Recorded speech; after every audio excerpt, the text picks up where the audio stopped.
There are hundreds of drone manufacturers operating in Ukraine, creating a wide range of drones, forming an arsenal of different models.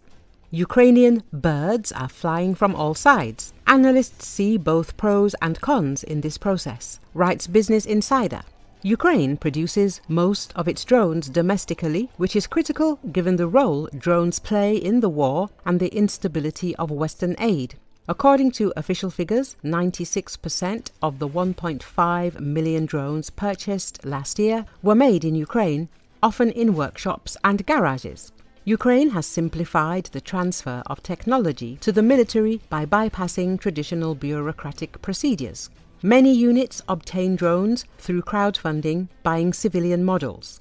As a result, Ukrainian operators use a wide range of drones with different characteristics. Dimko Zhluktenko, a drone operator for the Ukrainian Unmanned Systems Troops, said he used several types of drones, mostly Ukrainian-made with a small amount of Chinese components. Another operator said he used only 3 types of reconnaissance drones. Zhluktenko notes that the Russians' smaller variety of models makes their drones more vulnerable. It's very easy for us to surprise them. The slow pace of innovation in Russia allows Ukraine to more effectively find ways to counteract them. James Patton Rogers of Cornell University explains that having fewer drone models makes it easier for Russia to identify them, study their signals, and develop electronic warfare capabilities. If you have all these different drones, and they're from different manufacturers, and they're super high-tech, you have an advantage, he says. Decentralized production makes it harder for Russian strikes to destroy. It makes it much harder to pinpoint where drones are being produced and take out, say, one large factory at a time. Rogers added, competition between Ukrainian manufacturers stimulates innovation. New models are constantly appearing, in particular drones with artificial intelligence, without GPS, fiber optic drones, unmanned ground and sea vehicles. Alexander Putler, commander of the attack drones of the 33rd Airborne Assault Regiment, acknowledges the problem of a large number of manufacturers. This creates the problem of constant refinement and modernization of various drones. Samuel Bendet of the Center for Naval Analysis notes that decentralized manufacturing results in less proven technology, while centralized military procurement ensures stability of performance. Rogers adds that the diversity of drones requires operators to have versatile skills to use them effectively. Ukraine plans to buy 4.5 million drones this year, focusing on volume over quality. Benjamin Jensen of the Center for Strategic and International Studies describes the drone industry in Ukraine as almost like Lego, with different companies and operators pooling their expertise. Ukraine's need for drones is growing. Putler notes that drones have already changed the way warfare is conducted, performing tasks such as mine-laying, casualty evacuation, and ground attacks. Ukraine is trying to keep as many of its soldiers alive as possible, and one of the best ways to do this is to have as many drones as possible, adds one operator.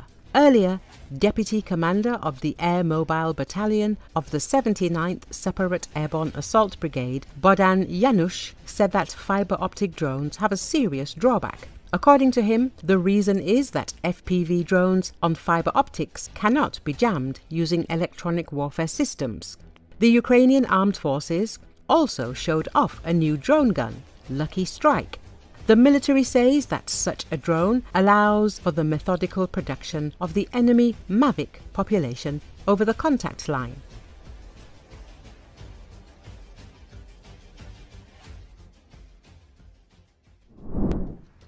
The situation in the Belgorod border area is difficult for the Russian army.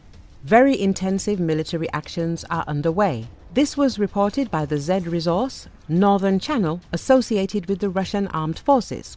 The Ukrainian armed forces have been in the border village of Demidovka for several days now, consolidating their positions. Russian troops can do nothing about it. The situation is complicated. Ukrainian forces are trying to gain a foothold in Demidovka and Prilesi. destroyed the bridge near Grafovka, are building up their forces and preparing new attacks. The initiative is in the hands of the enemy, the Russian Z channel wrote. He added that the Ukrainian military is testing the Russian defense, preparing for new attacks. The equipment is minimal, but a large number of infantry are working.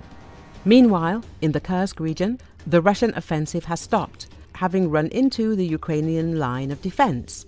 The Russian armed forces have been unable to break through to Basovka in the Sumy region to cut off the Kursk bridgehead. The enemy continues to hold positions in Gwevo, Gonal and Oleshnya, and in the Sumy region there are fierce battles for Bazovka. The Ukrainian armed forces are actively using kamikaze drones, Severny Kanal reported. Recall, days after it withdrew from most of Russia's Kursk region, Ukraine launched a cross-border incursion into neighboring Belgorod Oblast. The operation appears to be much more limited in scale and objectives than Kiev's August 2024 Kursk offensive. The operation commenced on the morning of March the 18th.